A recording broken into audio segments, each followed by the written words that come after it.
So welcome, and today I am going to be walking you through how to use a Servant's Walk verse mapping journal.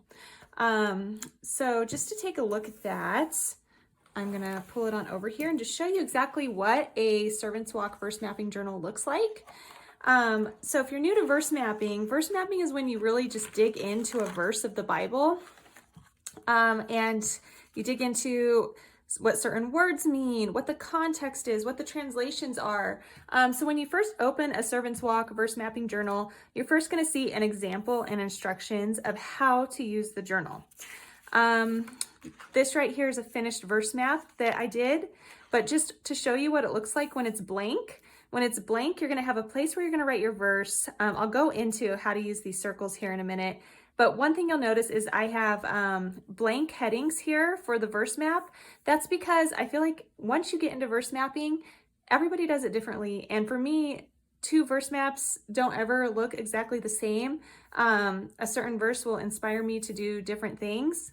So I'll just go ahead and take a step back here and walk you through exactly how I did this verse map. Now, before verse mapping, I personally recommend that whatever verse you're going to choose, in this instance, I chose John 14:27.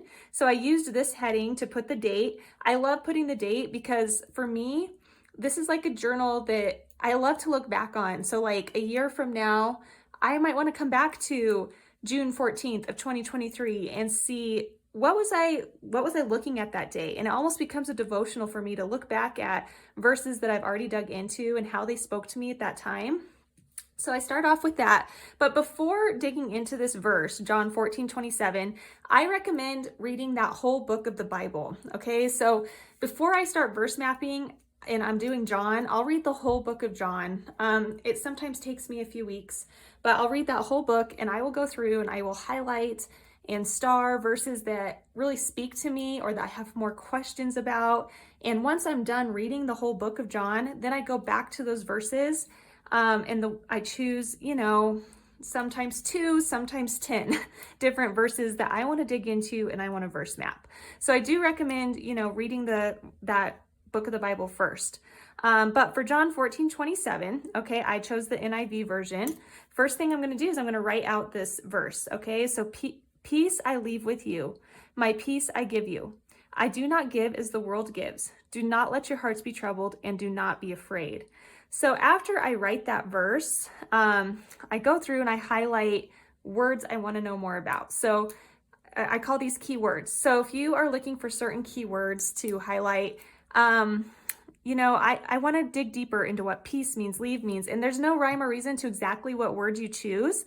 Sometimes I use the blue lettering app, and when you use that app, I can do a different tutorial on that, but you can actually find keywords and you can actually dig into the Hebrew meaning.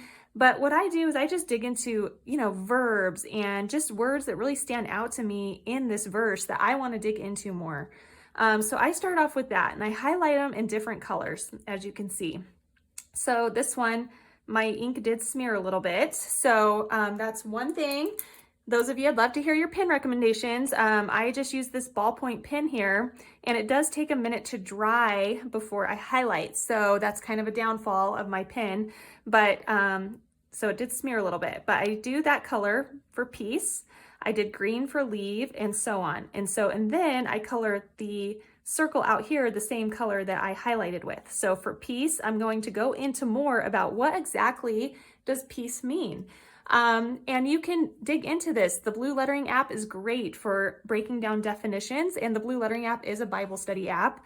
You can use your Webster dictionary. And side note, I recommend when you go to the Goodwill or when you go yard selling, buy those old Bibles. You never know when things are going to get canceled, things are going to change. In the Webster dictionary, the definitions of things have shifted over several years. So I always am looking for older dictionaries. I like the older meaning of things, the original meaning of things. But for this one, I did just use the dictionary and I write out exactly what these words mean in this Bible verse. And some of them you might think are common sense, but there's something about looking them up and really digging into what they mean, right? So world, the earthly state of human existence. Okay, so there's different meanings for world. So you want to find the one that correlates with what the verse says. So moving on to context, you can find the context info usually in the chapter you're reading, but my Bible that I have actually will tell me at the beginning of chapters. So let me move to John here. It'll tell me a little bit about the background of the chapter before reading it, which is really helpful. And that's where I fill out most of my context info. Another place I believe is BibleHubcom. I'm not positive on that one, but also the Blue Lettering Bible app is a good one. But the context just is going to break down who wrote this verse. When was it written? Who to? Who was it written to particularly? Was it written to everyone? Was it written to a particular church? Who was it written to? And why was it written? Okay, and then translations. Okay, looking up translations, what other Bible translations say. Okay, the ESV, the King James Version is always a good one to add as well. And then moving on over here to these blank headings. Again, this is where your creativity comes into play and how you want to do it. Okay, so I did this one different than my example. Okay, so my example has an idea of how you can do this. But what I chose to do was application, observations, chapter summary. I kind of like doing not the whole book of John summarized, but just that chapter, John chapter 14. I like to just do a brief summary of what is going on in that chapter, and it really helps put this into context. And then, you know, questions I have, that's a good one to have too. Like, is there questions this brings up to you? Things that you need to dig into further. And lastly, of course, I like to jot down my prayer and how to do this. So, you know, I don't feel equipped to necessarily teach the Bible yet. I'm not quite there on my journey. So that's why when I do this, I leave this blank. This is to get you guys digging into the Bible yourselves. So, because that is the best teacher. The Bible is the best teacher. So that's what these are designed to do, is to get you to dig into the Bible verse by verse and really try to figure out what God is saying. So that's just a quick rundown of how this verse map works. And I hope you guys like it. Comment if you have any questions about it, and have a wonderful day.